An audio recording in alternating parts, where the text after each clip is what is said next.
Okay, I hope that's everyone. Good morning, everyone. Hi, my name's Rachel, and this is my colleague Vanna. We're experts by experience, and we're going to be talking to you a little bit about people participation and quality improvement projects. Okay, good morning, everyone. Really impressed to see so many of you today. Let me start off by saying the reason why we are standing in front is because of the team behind us. And that team is it's called the People Participation Team. And this is the organization chart. As you can see, it's pretty diverse. We've got people from Luton and Bedford. So it's the whole gamut of professionals working behind the scene in order to assist us to actually improve the service as part of the mantra of being inclusive. Can I just say, the genesis of People Participation Team is due to the vision of one person. And I'm delighted that the person is present today. And the name of that person is Sir Paul Binfield. Can you please stand up? Can we have the spotlight over there? Well, Paul, that's the next stage. I've submitted your name forward. I've known Paul for over about 8 years, and I've seen the transformation of the vision that he personally had, and I'm really grateful to him, as so many people who are experts.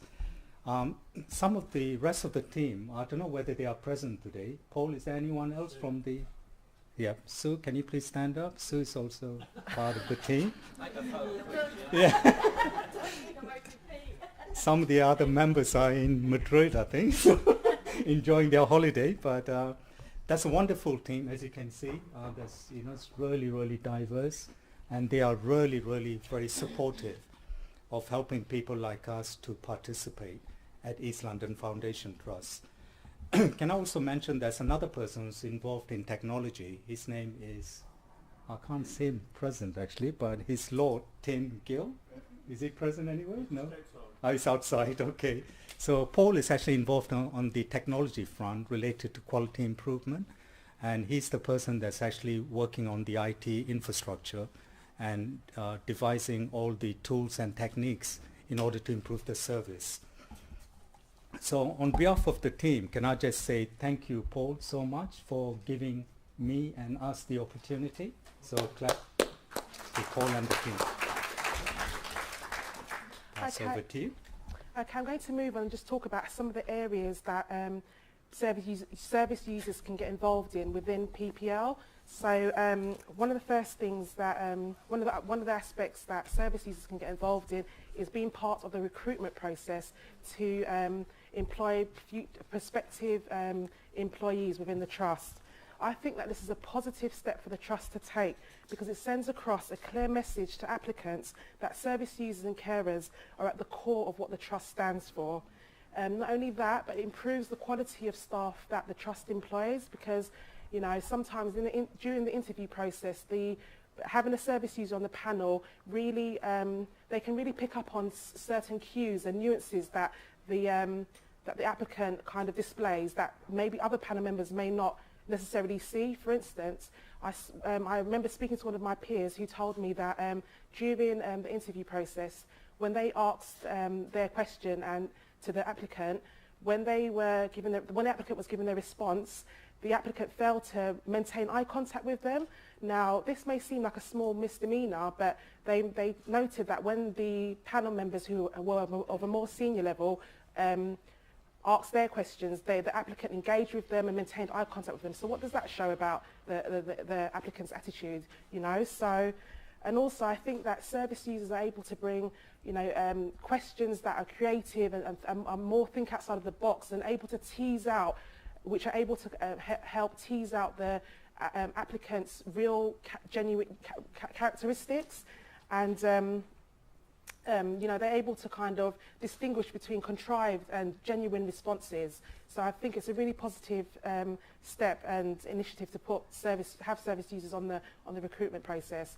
And not only that, but I think the benefits it's given me, it's helped me with my own recovery journey and kind of transitioning back into employment by helping me to gain interview techniques, and it boosted my confidence. And it's just so rewarding to feel valued, that my input, you know, in the decision making process is valued, and that I can have a say in who future staff members are. Another area that service users can get involved in is, which you may have been seeing, is helping to deliver staff training sessions, and this really helps to I think having service users delivering induction sessions really helps to help staff to truly understand what life is like from a patient perspective. And topics that are typically covered during these sessions are things like what makes a good nurse, restrictive practice and how this affects service users, experiences of positive and negative examples of being restrained, role plays, and discussing stigma. These sessions provide service users with the opportunity to give their perspective on the skills that they value and want to see staff deliver in their care. I think it enables staff to get invaluable insights into, you know, what life is truly like for service users, and, you know, it gives a raw, uncensored account, and that you can't get from textbooks. There's something personable and, you know, about seeing someone in the flesh who's been through something and hearing their story. It's humbling. It's you know, there's just something so unique about it. And I've delivered many training sessions, and I've gotten a lot of positive feedback, and it's taught me that no trial that we experience in life ever goes wasted. So I feel like I'm able to influence and impact the future, the kind of attitudes, and I'm able to kind of influence and impact future staff attitudes, that my peers who enter the mental health system after me are able to experience a better service. And there's nothing more rewarding than that. The ways in which doing this staff training has helped me is it's helped to boost my confidence. It's helped me to be able to enhance on my public speaking. You know, I would never have been able to do this like a year ago. And it's aided my recovery journey in terms of, you know, when I talk about my experiences, it's often quite a cathartic experience.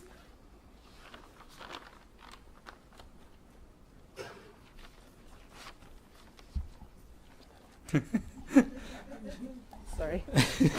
That's a good one. That's thrown me off. But oh, okay. Yeah, this is, what is this? I don't This know. is on my slide. Okay. Yeah. All right, sorry about this. There's supposed to be another presenter. Unfortunately, she was unable to attend. So Rachel kindly managed to step in, and as you can see, she's doing an excellent job. So this is, wow, this is a presentation suite. This one? No, just move on to the next one. Oh, okay, just move to the next one? Yeah. Okay, sorry, okay. Okay, I just want to share with you my personal journey. And as you can see, it's pretty dark, so don't adjust your glasses or the audio visual. So this is my personal journey. I wanted to kind of share with you my experience and the reason why I got engaged into East London Foundation Trust.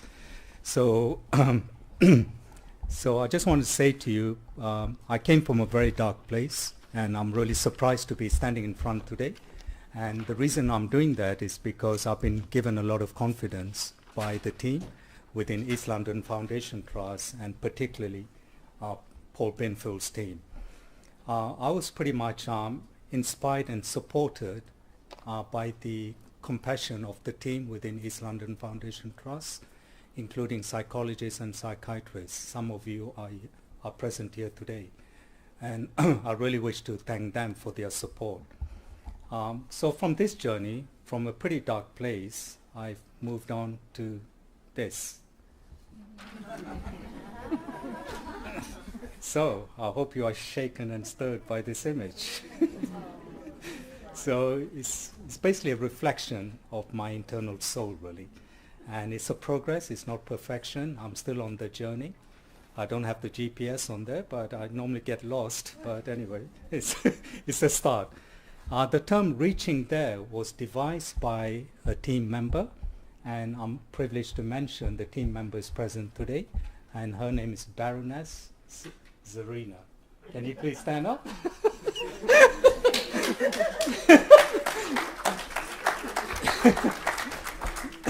So her team came up with the phrase reaching there, which is part of the recovery project.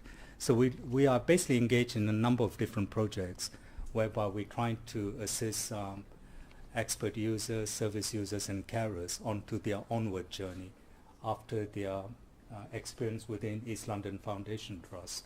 So that's an ongoing project, and I'm really pleased that it is actually working, and we are really helping a lot of people and getting their feedback. And I'll discuss some of that later on, some of the projects I'm personally involved in. Now, that's a prize for any of you, if you can guess where this picture was taken.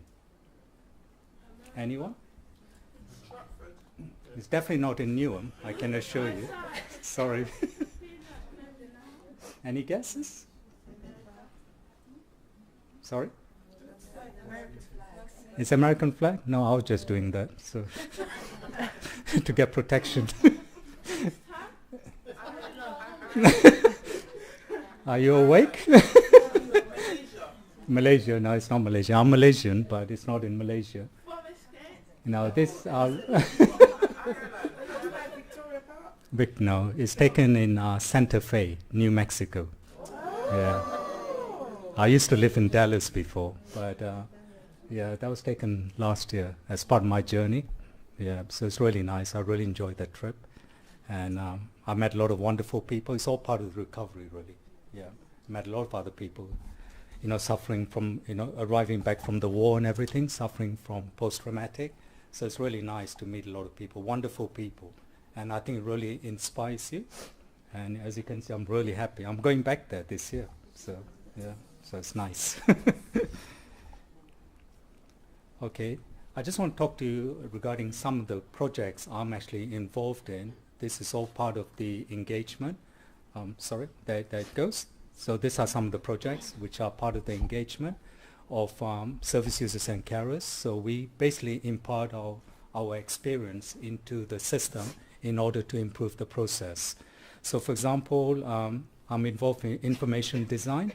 So whenever a leaflet is produced with, for example, one of the departments I work with is the psychology department, which is based in Stratford.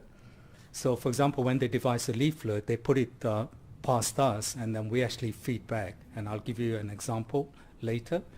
I also sit on interview panels, so in terms of recruiting psychologists, psychiatrists, and a lot of other service users do the same. Some of them are sitting in front here, looking at me, rating me. Graham, you don't look impressed. So, okay, sorry. He's going to rate me after this, so I better improve. So I sit in on interview panels, which is really, really fascinating because we actually look at the kind of staff that are going to be employed by the trust. We want to make sure that the staff, the future staff, are really respectful of service users and carers. One of the other projects I'm involved in is quality improvement projects. So I actually sit in on quality improvement projects. For example, one of the ones I'm looking at is to do with the demand on the services when the number of staff are very restricted. So we're looking at demand, supply capacity, and looking at alternative ways to reduce the waiting time for service users entering into the system. So that's really exciting project. We need to look at lateral ways of thinking how we can assist service users, carers entering into the system such that time is not being wasted while they're actually waiting for the appointments. One of the other projects is the governance. So I sit in on the governance panel where we look at the effectiveness of quality improvement projects. So that's really interesting. Now, one of the most interesting projects I'm working on currently is integration. This is about the kind of gap between NHS and social care. And as some of you probably know, there's no integration in terms of services integrated for the service users. The medical service is mostly wonderful, but then once people leave the system, a lot of people are impacted by being homeless or problems with social care. So this is one of the projects we're looking at, and I had recently had a meeting with the social service director, which went on for 3 hours. So that was really interesting. So she kind of accepted a lot of the issues I was discussing regarding gaps in the service. So we are pretty much hoping to kind of improve the journey for a lot of service users. The service or the journey does not end once they are leaving the East London Foundation Trust. It actually carries on. So how do we kind of facilitate that such that they move to a better place afterwards? One of the other projects also is about audit. We actually go and visit wards in Newham and some of the other boroughs like Hackney, Tower Hamlets. We go and speak to people and find out exactly what are the issues impacting service users who are actually admitted into the wards, and also look at the food and everything else. So we're looking at a kind of more holistic experience of the service users. And this is where our expertise actually comes in. It's not only myself, that's a kind of wonderful group of people, and everybody imparts their experience into the system, and we actually improve the service. Finally, most of us also sit into steering groups where we look at projects that are coming on stream and to decide whether it's going to be effective. Effective in the sense that whether it actually delivers the improvements that we want to see in the system. And I'm delighted to mention that the Trust do listen to our input. Rachel, can I pass over to you? Yeah, okay. I'm going to talk about another initiative that the Trust has started to roll out, and this is the initiative of peer support. Now, this is a project and an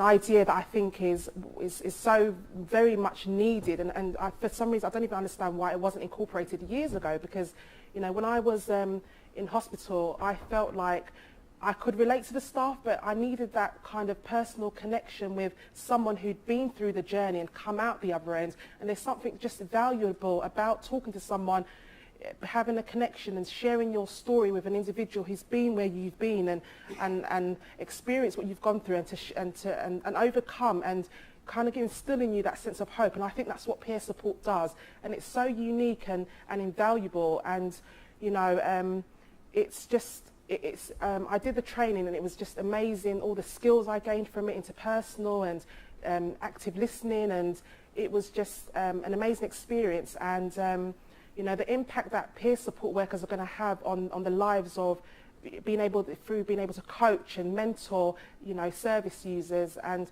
the bond that is created through that shared relationship is just an amazing thing. So that's my input about peer support. Yeah. That's and very good. Yeah. Lastly, the Trust is now trying to get service users on board with research projects, and I'm privileged to actually be part of a service user research-led project called Pride, which is actually going to evaluate the benefits of people participation on service user recovery. It's been an amazing journey, and I've learnt different techniques in terms of quantitative methods and qualitative research methods, and it's helped me to it's kind of given me the push and the drive that I needed to aspire to my dreams and actually go back to university and finish my degree, and something that I would never have, believed that I would have been able to do. And I think that this project is going to highlight the importance of working collaboratively with service users, and having them at every stage within the Trust, whether that's from recruiting staff to delivering training sessions. It's going to highlight the importance of having service users at every level within the Trust. And I think, you know, the benefits that service users gain from being part of PPL, for me, it's given me a sense of direction, a sense of purpose. It's, you know, I wake up for morning and I'm filled with a type of excitement and energy and a buzz now, and you know, that I've got something to look forward to, that, you know, I don't just have to wallow in that place of darkness that I was in several years ago. I think that having service user researchers brings a new dimension and perspective to projects, and really incorporating our ideas is something that I feel is of value and is really beneficial. Thank you, Rachel. How many of you knew that the World Health Organization is based in Newham? So that's the United Nations, and we're actually working with them as part of the research. I was pretty impressed. I didn't realize it's one of the specialized centers. It's actually based near Newham Hospital, near the Gateway Center. So it's very, very prestigious. It's headed by Professor Stefan. So they're doing excellent research, and one of the kind of research they're currently doing is to do with integration, recovery. So everything feeds back into the whole mainstream of what East London Foundation Trust is doing. Okay, this is about quality improvement. How many of you in the room are involved in quality improvement? Can you raise your hand, please? Wow, that's impressive. That's really good. How do you find it? Do you find it really useful, or do you want? Is this sorry? Right. Right. Right. Excellent. Right. Yes. Yes. Right. Right. Well, that's excellent. Yeah. Regarding the data, you can blame one person. He's in the room now. He's like the Bill Gates of Neon, and that's Lord Tim Gill over there. I'm pointing at him. Can you see him? That's him. But it's wonderful, you know. I work with him, and it's wonderful. And the kind of technologies in terms of the charts, which I've seen, is really, really impressive. It's all to do with big data. You get a lot of information. How do you then use the data in a kind of more representative manner and disseminate that to the whole audience? And Tim is the person who's the engine behind that.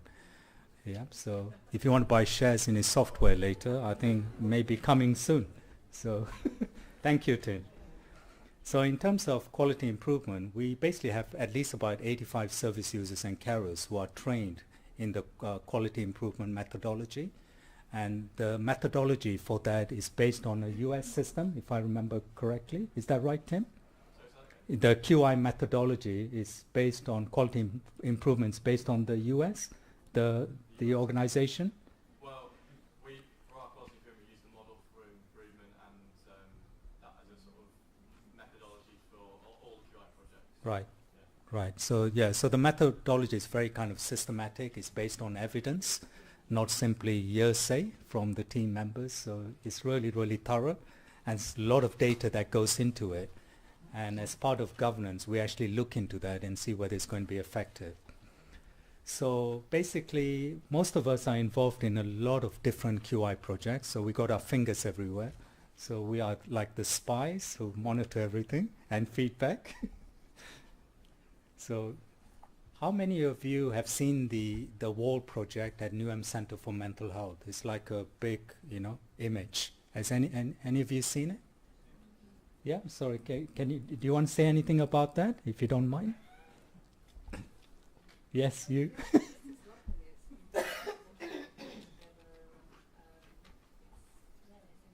Right, okay.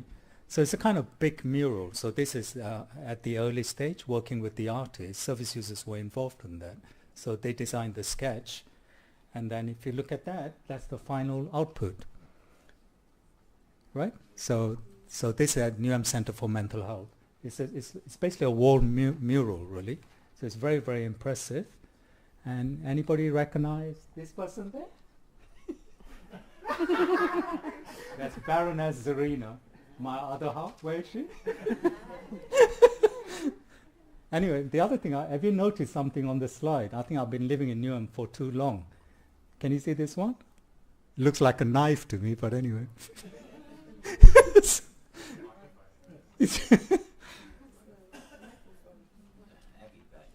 Sorry?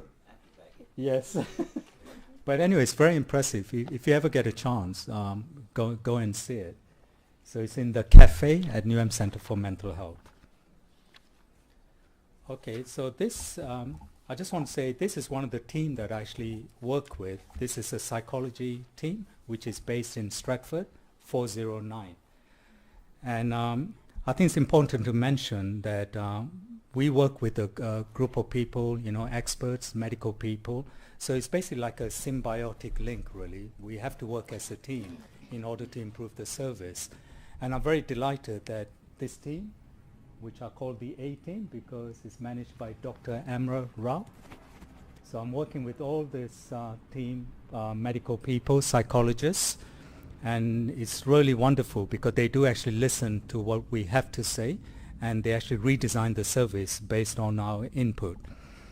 So we're currently working with many projects. One of the new ones is the integration about how do people continue their journey after going through the system. It's not simply just leaving people alone. It's like looking at the whole holistic approach, including social care. So not simply about the medical, it's about the whole journey itself.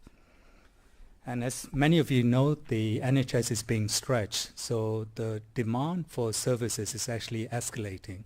And one of the projects within QI is to look at the demand and look at the capacity. How do we then improve the waiting time for a lot of service users entering the system? Now, let me move on. So, for example, this is part of information design. This is one of the leaflets that they initially had. Then it went through a transition following our input. And then, as you can see, we put more information in there to make it much more legible. And it's an ongoing process. So this is not the end of it. So we're going to be continuing that and improving it further. Now, how are we doing, Rachel? I think in all of this, through the engagement of engaging service users and working jointly, we're kind of abolishing the us and them culture and working towards an us and us culture. So, it's improving staff satisfaction, it's improving patient satisfaction, and as you can see, we've got we're very proud of ourselves, outstanding in TQC inspection, and it's displaying in the national average that we're third, nationally. So yeah, all of this is positive. Yeah. So this is a kind of review by the peer group like NHS Improvement, CQC. It's not us massaging the figures. Or Paul, did you massage the figures? Or no? Okay, just checking. Part of quality improvement. Okay, here's another case study. So we're basically going to do a role play. So this is the cast from Alley Street, not Albert Square. So it's going to be a bit of role play to show the good, the bad. So it's safe for you. It's not going to be like the Western shows. So it's going to be really interesting, and I hope you enjoy it. Sorry? Yes, okay. Mr. Graham Savage is a local resident. So Can we just have a round of applause for the cast? Thank you.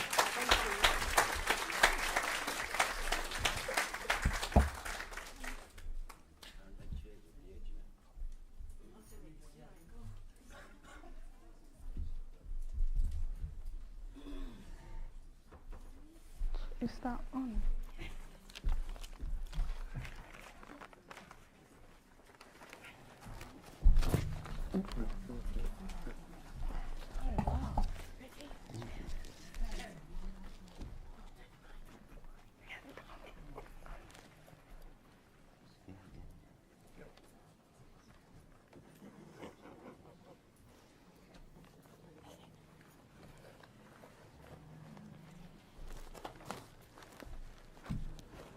Hello, Ellen. Hello, Kerry. Hello. Hello.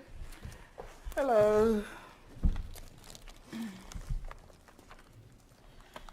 Thanks for joining me today for our QI project meeting. I just wanted to update you on all the progress with the work Here are some papers. Chair. Take some time. Merci. Thank You you. should read them.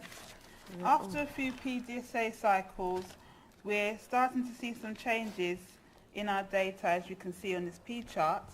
We have 3 recent data points near the upper control limit.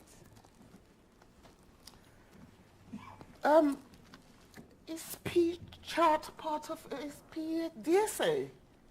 I thought PDSA meant people's dispensary surgery for animals. Oh no, sorry. This is our service user representative, everybody. I forgot to do introductions. This is My name is Julie. Sorry, Julie. To answer your question, a P chart is a type of control chart that we use to measure percentage change. Oh, thank you.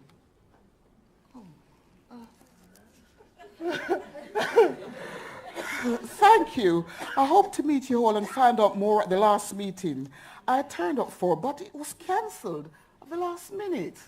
Oh yeah, apologise for that again. I thought someone would have called you. Please remember, everyone, you can find our project charter, PDSA info and charts on QI Live, so I won't go into too much detail now. I'd just like to say how important and great it is to have a service user involved in this project. Our dear Julie will be able to help us shape the project and give us feedback. Yes, indeed, it's so important. Oh, tell me, would it be possible to find out more about my role, what it will be, and how much time I've got, and what is required of me for this project? And please, I think I heard something about money. Sure, we'll send you some Outlook invitations on your email tomorrow. Unfortunately, we're not able to pay you anything for this project, as we're living in times of austerity and we're skint. And times are really hard. Oh, I'm really disappointed by that. I've been told otherwise. It does cost me quite a bit of money to travel all the way down here. And you know what? It's so difficult to put things in my diary because I haven't got a computer. I have to go to the library every day. Okay, that's the end of today's meeting.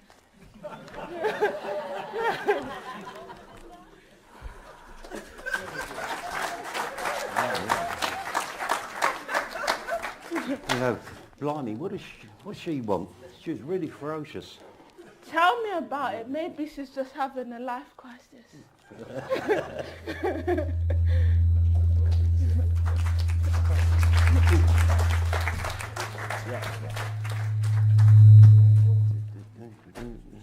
Going straight on with it.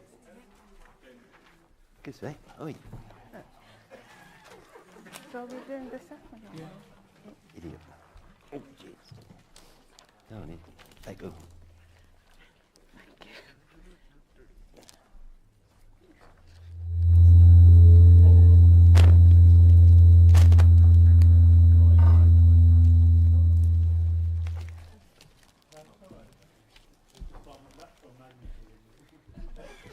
Hi everyone, take a seat.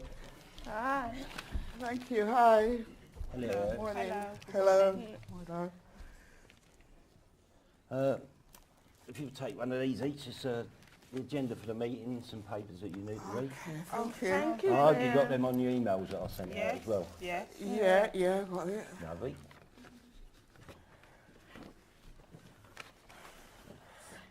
Well, good morning, everyone. This group has been called after some initial discussions that took place around the Mural Quality Improvement Project. Before we go on, let's start with introductions, and I'll start.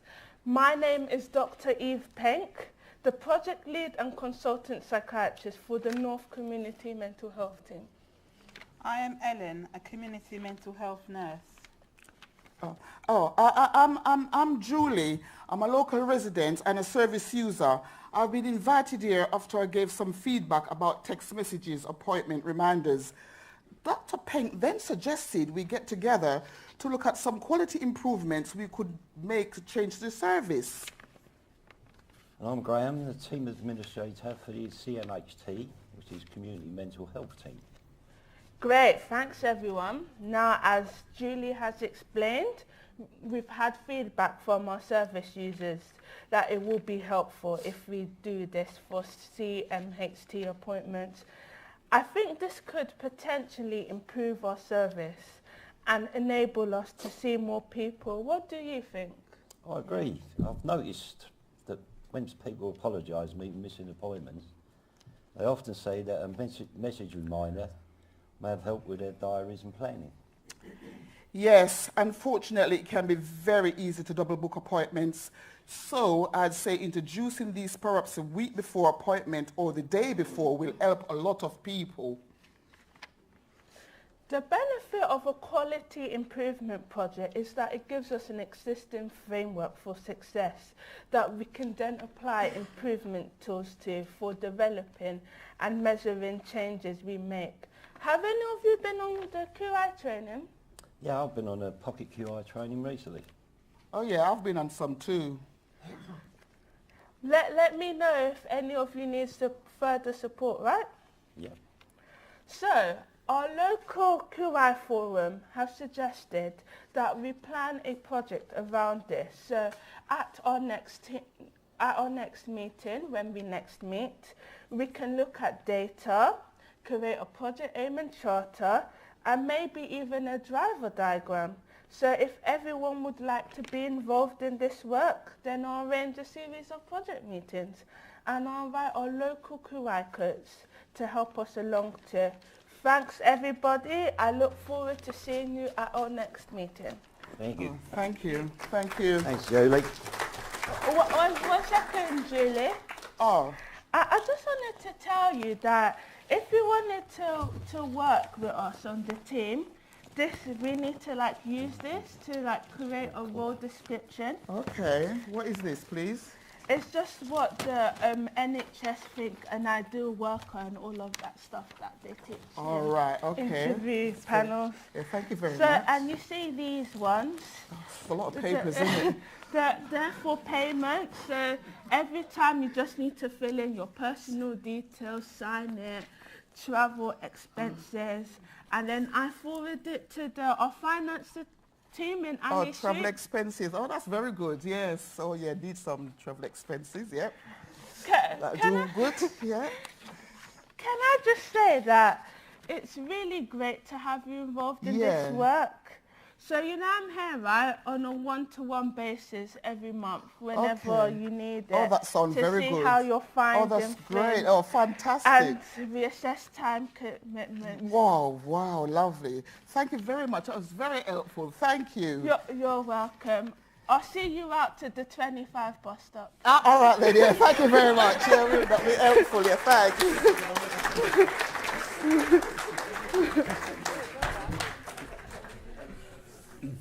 Hello, I hope you enjoyed that. So that gave you an example of a good and a bad project. We don't want to show you the ugly one, so just the good and the bad. So I hope you found that useful, and it's an ongoing process. So hopefully we'll see where the next stage leads us, really. So, yeah. Yeah.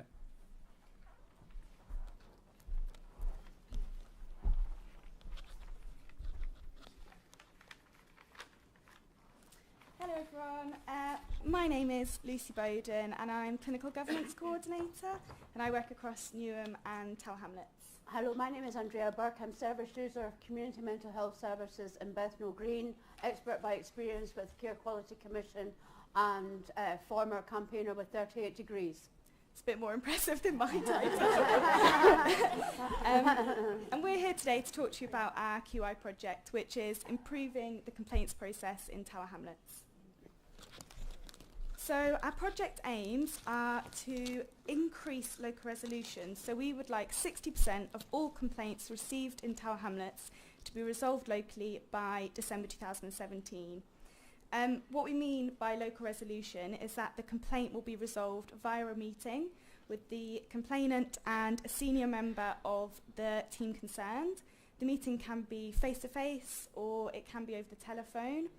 And we will consider the complaint resolved when the complainant has confirmed that all their concerns have been met and they're happy for it to be closed. We also intend for 100% of our complaints to be completed within the time frame, and again that's by December this year. So we have a real multidisciplinary team with representation from within our directorate in Tower Hamlets, as well as from the central corporate team, which includes our complaints department. And we also have myself and Andrea. So why is our project needed? Well, we really want to make the process a lot less bureaucratic and more human. So our staff can spend a lot of time completing paperwork, pulling together the complaint response, and that can often feel like a bit of a tick box exercise. Equally, the complainant could be left with this really lengthy complaint response letter, which for them feels completely misses the point of their original complaint. So with local resolution of complaints, we hope that staff and complainants can come to a mutual understanding and agree on a realistic outcome.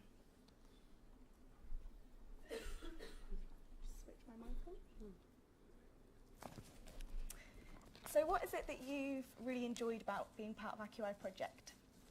Well, I feel that I'm actually been listened to, and I've had a very traumatic experience of using the NHS complaints procedure in the past.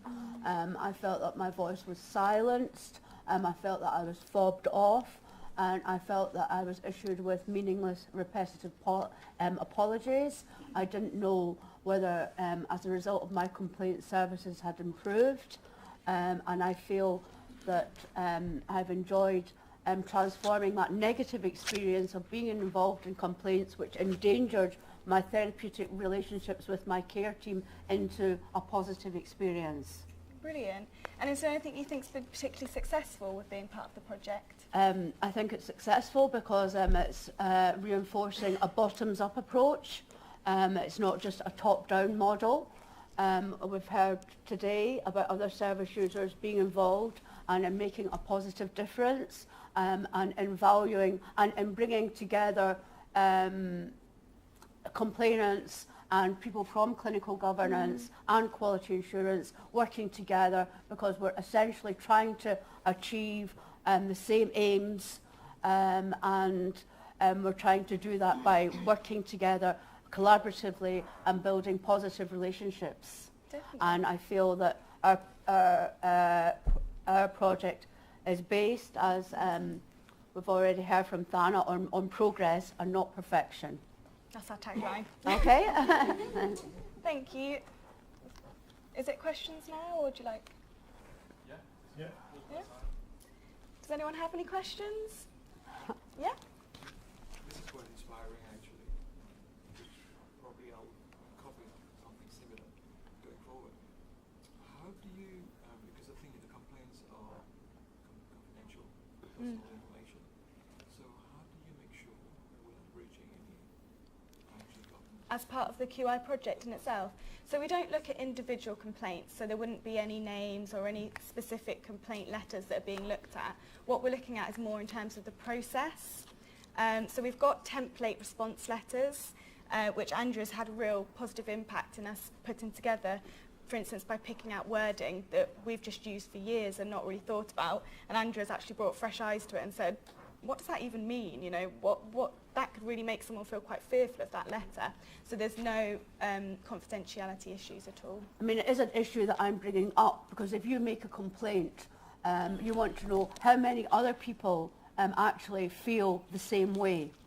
And when people come together, and I found this through working at 38 Degrees, through being involved in the Statutory of Duty of Candor complaint, how many other people are experiencing something similar. And if we're all coming forward and we're saying, you know, for example, I would like to see more female psychiatrists in the CMHT at Bethnal Green. We don't have any at the moment. How many other people feel the same way? And if more people are vocalising that, then we have a realistic chance of achieving that and getting more female psychiatrists in jobs. And that's what we really want to increase, like that Okay. transparency. So can I just ask one more? I'm trying to work out your aim, which is 60% reduction of the formal complaint to informal. So it's a 60% increase of local resolution. Local resolution.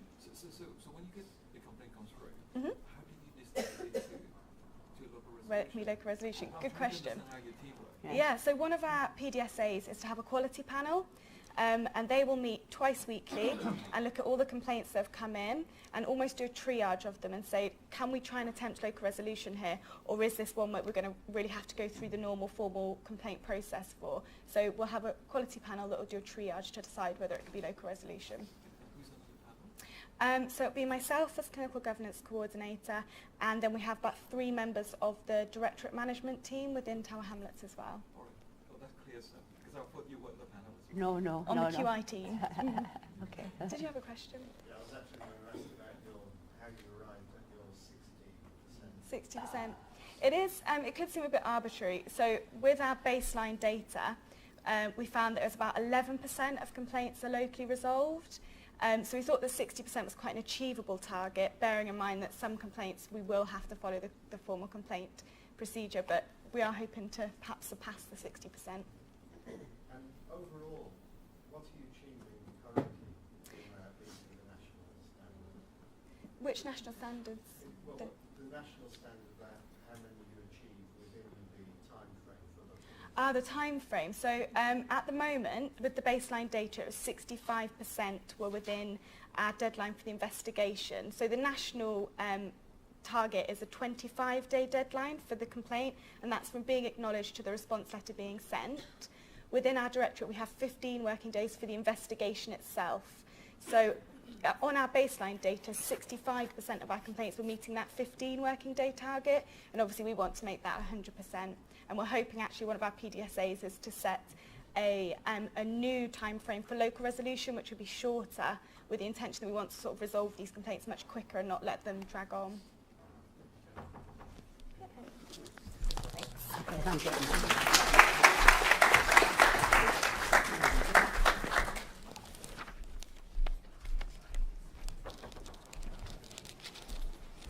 You're going to sit. Yeah, you can sit. Yeah. Hello, everyone. Hello. My name is Amal, and my current role is a Darcy Fellow in Clinical Leadership, and my background is district nursing. Well, I've taken on this project, a QR project, which is a step forward approach to improving GP cluster MDT meetings. I put the name of the people who are involved in the focus group, and they're all listed with their title. The aim of the project, we haven't got a PowerPoint to go through the project and the slides, but I'm just going to give you an overview since today is about the service user. The aim of the project is to improve the attendance of the staff attendance, and also to improve the communication and relationship between the staff and the GPs. Also to ensure the patient needs are at the center of care discussions, and their views, preferences and circumstances are taken into account when making decisions.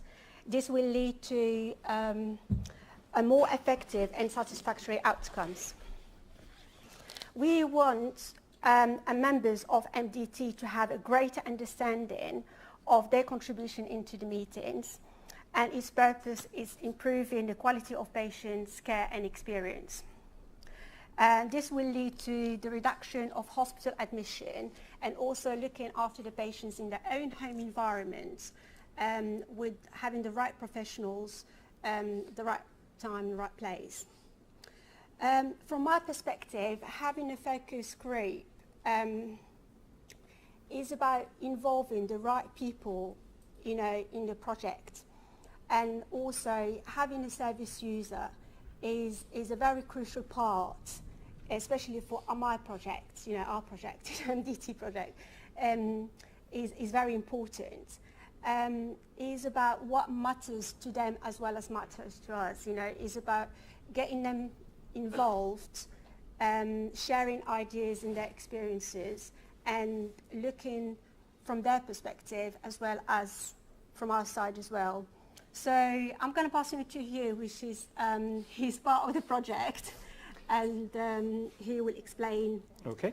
His Thank you, Amal. As you know, my name's Hugh. Hi, everybody. I'm just going to talk very briefly about my role in this project. I think that this is, in one sense, quite a patient-centred project, because it's all, at the end of the day, about the patients who are being talked about at the multidisciplinary team meetings. And I can bring the patient perspective to those meetings. I can, in many cases, and you'll all recognise this, I can assess the reactions, responses, the attitudes, if you like, of the healthcare professionals involved in the meeting, not just to me as the service user. There's still a sense where service users are regarded as a token presence in many situations. I hasten to say not in this one. It's great. We gravitate more to the second role play that we've just had, much more. I can promise you that. So I can advise on that. I also advise on the patient perception of the way that the professionals, the district nurses, the GPs, in many cases the social workers, in the way that they actually approach the patient. And when these things are discussed, I can say, well, if I were a patient in that situation, I don't think I'd be very happy with that kind of approach. Without going into detail, we don't have time apart from anything else.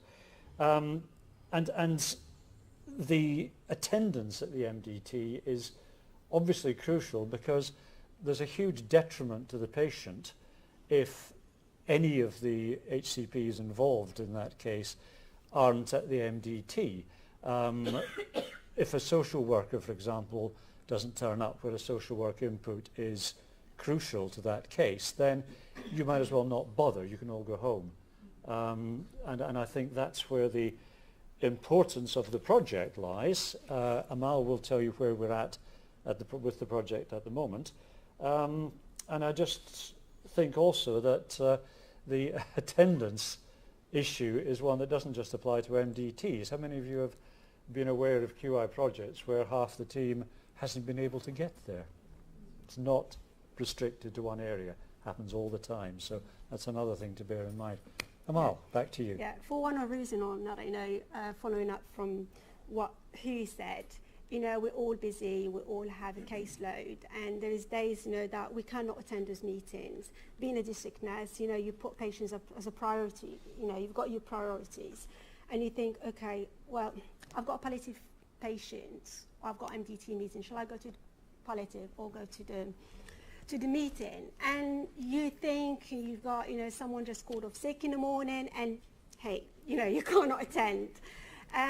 But what we're trying to do, what we've tried in our focus group, is listening to everybody in the meetings and coming out with some solution. Well, not a solution, but something, areas that we can test. And we had the 2 PDSA. One of them was a calendar. Since many of the district nurses, we don't have time every morning to come in and check, our emails, for which meeting or meeting has been cancelled, etc., etc. So we ran 2 PDSA, and when we first started, we were at 45% of attendance, and we've gone up. Once we started for 3 months, we started our PDSA, we've gone up to 68% attendance, which was very successful. We're pleased about that. And we are within the target, and we're looking into getting to 75% by end of May, and we're still working on it. But we're still having our focus group, and we're bringing all these things into the table, and we're discussing it and how can we move it forward. Okay, we're almost finished, you'll be glad to know. You might think that I'm just about to go off topic a bit, but actually I'm not. I'll come to that. I'm also involved in a QI project which is titled Proactive Identification of Clients in the Community Needing Palliative Care. Now, that has an obvious link to the MDT project Yes. that we're involved in, because the professionals involved in going into people's homes, like the district nurses, rapid response team, they all have an input into assessing the needs of the patient that they're going to see. And one of the objects of this project, I'm on slightly sticky ground here because I don't fully understand the technicalities of it, and the project lead is 2 rows away from me in the audience, so he's going to be shaking his head furiously if I say the wrong thing. But my understanding, based on a very little knowledge of the technical issues, is that it's a matter of updating the EMIS coding system. Is that pretty much it? To provide a means of early identification. We've met with some success already. We're not talking about this project, so I'm not going to go into detail on that. And anyway, the project is on hold at the moment because of the departure of the project lead, and there are some other internal issues that have to be resolved as well. But it's on hold, it hasn't gone away, and it will come back. The point I'm making here is that there's a very obvious link from that project to this project. Yeah. And I haven't heard this mentioned at all this morning from anyone, but there are going to be areas where projects can overlap. And I think there's an opportunity for cross-project cooperation, if you like. There's a new buzz phrase for you, which I've just made up on the spot. So, and you know, and I think the service user is actually crucial to this, and I think my involvement in both these projects is and will be of considerable value. And I think that's something that all of you involved in QI projects need to remember. Be aware of other projects that are going on and the links to your own one. And having the service user involved in other projects, it helps, you know, to feed back, you know, to the project. You know, similarity, you know, like, you know, you discussed with me the other day about this project, palliative care, which I wasn't aware of. But, you know, then we thought, okay, but palliative care nurse, you know, is part of the MDT. So how can we link both projects into this, you know, like having a feedback, you know, take from this project and feedback to the other project, or have some person, you know, the lead from that project come into our project and vice versa. So we can all work together from, you know, to the main, because we all have the same aim, is to provide the patients with high quality of care. And it's very useful to have a service user feeding back from other projects as well, because we can't be in other projects, you know, or be part of other projects, but service users do, and it's very important, you know, to have that link between. So it's a matter of avoiding duplication of effort, isn't it? Yeah. Okay. Right. I think we're finished. I think we're done.